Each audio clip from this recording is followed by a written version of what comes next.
Hey, it's Ashley at Hedrick Homestead, and if you are a newbie gardener who is just getting started, this video is for you. Today we're going to be talking about the basic principles of indoor seed starting. So everything, the equipment that you're going to need to get started, and an overview of the space that you'll need set up, and all of that. All right, let's dive in. So first of all, why would you want to start your own seeds inside? Well, number one, it's a lot cheaper, right? A plant start from the store is gonna be $4 or $5 each. And if you're starting to grow more of your own food, that can get really expensive really quickly. So yes, you save some money growing them yourself.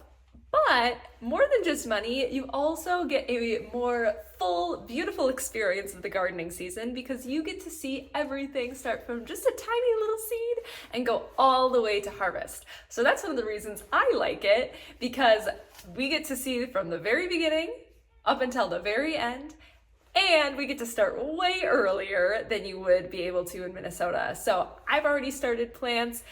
It was snowstorming after I started plants, and already I'm getting to see green life springing up inside, which gives me a little taste of spring before it's showing in the blizzardy north. Okay, that's great. You're convinced. Yes, I want to start seeds indoors. Okay, well, here are the things you're gonna need to get started. Number one, you're gonna need a place to do it. And it can't just be outside in your garage if you live in a cold area like I do, because it's not gonna stay warm enough. So you need someplace that's insulated and someplace that's heated, so that you can stay around 70 degrees. For us, what we ended up doing is we have this outbuilding here. It's insulated, so it stays around 40, which is not warm enough. And so we actually taped up plastic, so super simple, got like plastic from Home Depot in the painting section, taped it up to the ceiling and put it down on the floor. And then we ended up putting 2 space heaters in here, and we have been able to keep it consistently at the right temperature. The rest of the shed is not heated at all, but because the insulation in here is so good, the 2 walls of plastic are keeping the heat from the heaters in, and it's been working really well. Now you can do it in your house if you want to, but keep in mind seed starting deals with a lot of dirt and a lot of moisture. So I know a lot of people do it in their basement, a lot of people do it, in an empty closet or something, but I just didn't want that much dirt and moisture in my house or potential mold growth, things like that. I'm like, let's keep it outside, and that's why we rigged up this system. But I totally understand if you don't have that option. Okay, you're like, great, Ashley, I have a warm spot, it's all set up, I have my space heaters, I've got a place for the seeds. Now what?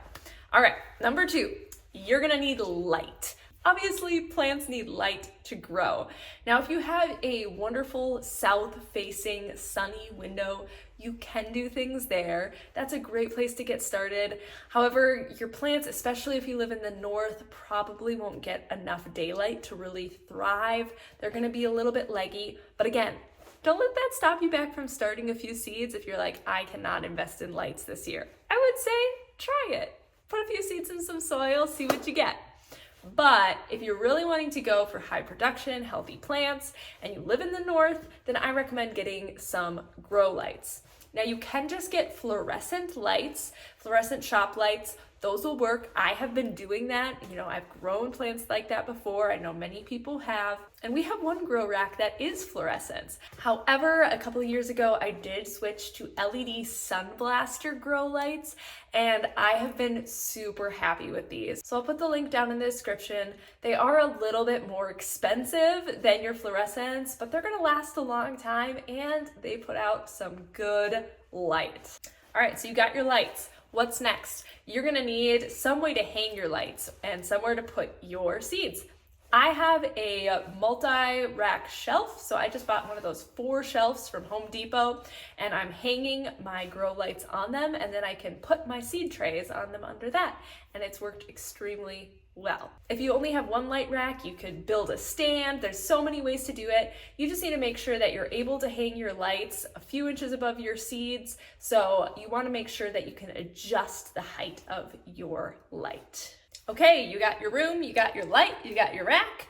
Now you need some place to put your seeds. There are a lot of different options for this. Some people use soil blocks, but I end up using just basic plastic grow trays. And I love these trays from Bootstrap Farmer. They are super, super sturdy. That was the main thing I was looking for, was I want something that I could reuse year after year after year and not have it get beat up. And these things are heavy duty.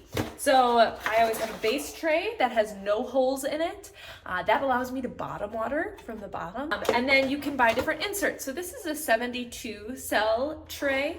This is great for starting things like tomatoes or peppers, getting them going at the beginning.